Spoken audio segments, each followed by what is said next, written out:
here's Bob Hatton, here's the encourager.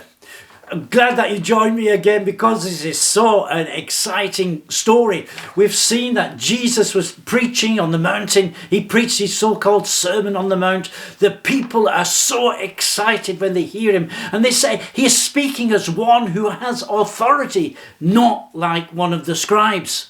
And then they had heard Jesus speak with authority. They had heard his words of authority. Now they see his works of authority. He meets a man who's suffering from leprosy, and the power of God cleanses this man. Then they see how he speaks he speaks over the situation of a sick servant of a Roman centurion, and this man is healed. And then what happens next is one thing after another. They go to the house of Peter, and Peter's mother-in-law, she's sick with fever, and Jesus commands the fever to go, and the fever goes. And in the evening, there's so many people come and crowd in on them. People who with sicknesses, people with problems, people in great need. And Jesus satisfies the needs of these people. He heals the people. He turns despair into hope.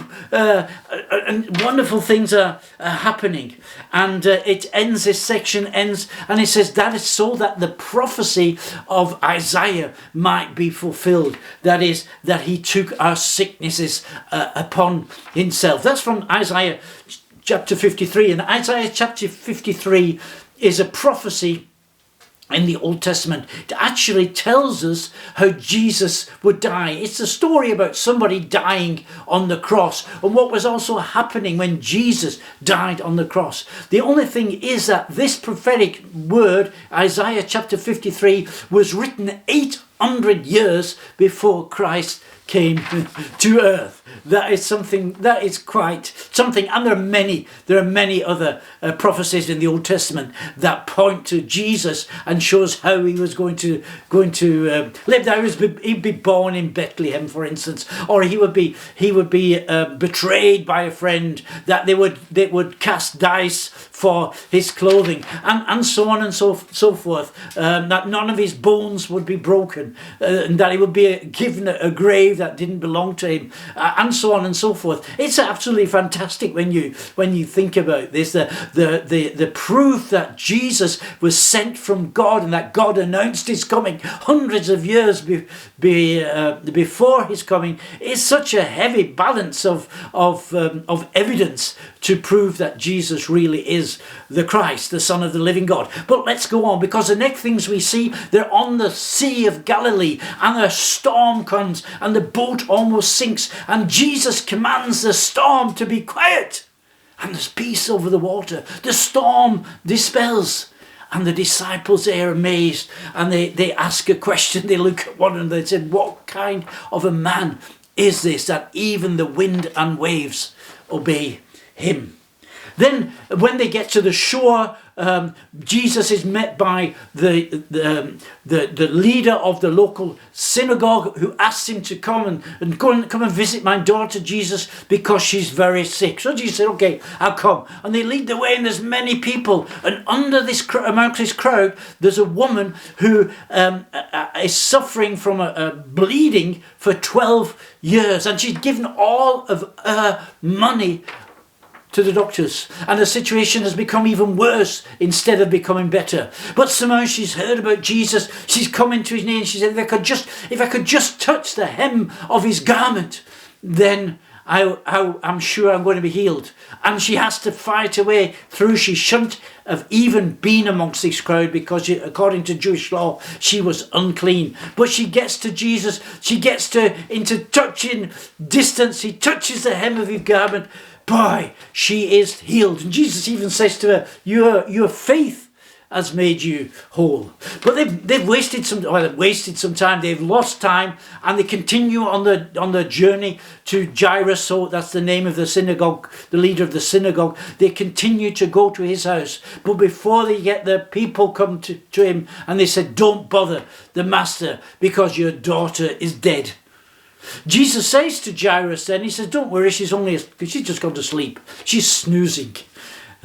and they laugh at him.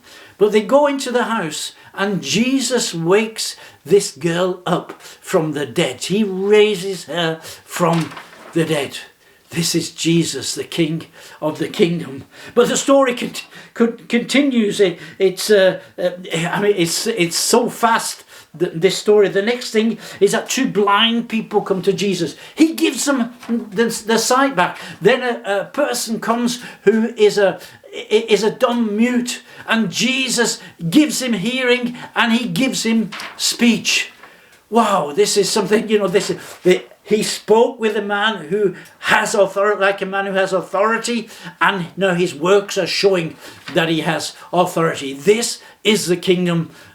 This is the kingdom of God. The kingdom of God has come in power. Then a scribe comes to Jesus. He says, Master, I want to follow you. I'll go anywhere you want to go. Well, Jesus said, do you realize what that means?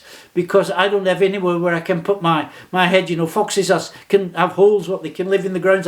I don't even have that. I don't have a pillow to put my head down at night. And he's telling this guy, he's saying it doesn't cost you a lot to join me. It costs you everything that you want. And even in chapter 8 and verse 24, after Jesus has healed someone who was really heavily demonized, all the town comes out to him and they beg him to go and to leave them. Because if the kingdom of God comes to their place, it's not going to cost them a lot. It's going to cost them everything. They'll have to change the way they live. They'll have to start to live honestly, and so on and so forth. So they beg him, go away, leave us alone. Because we realize who you are.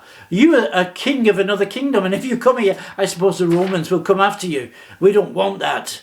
But a little time later, Jesus comes back to that place, and the people are waiting for him, and the crowds come out to receive ministry from him.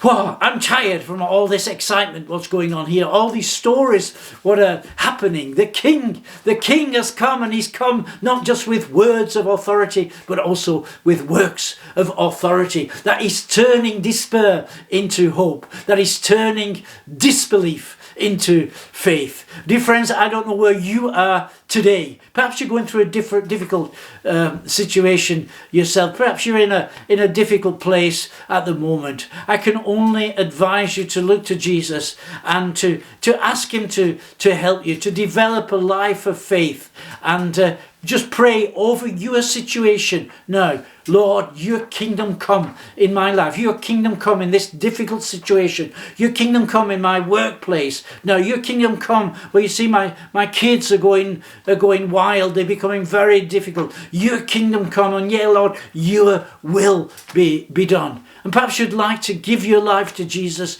and start to follow him and see that your despair is transformed into hope. God bless you. Have a very good day. You're Bob Hatton, your encourager.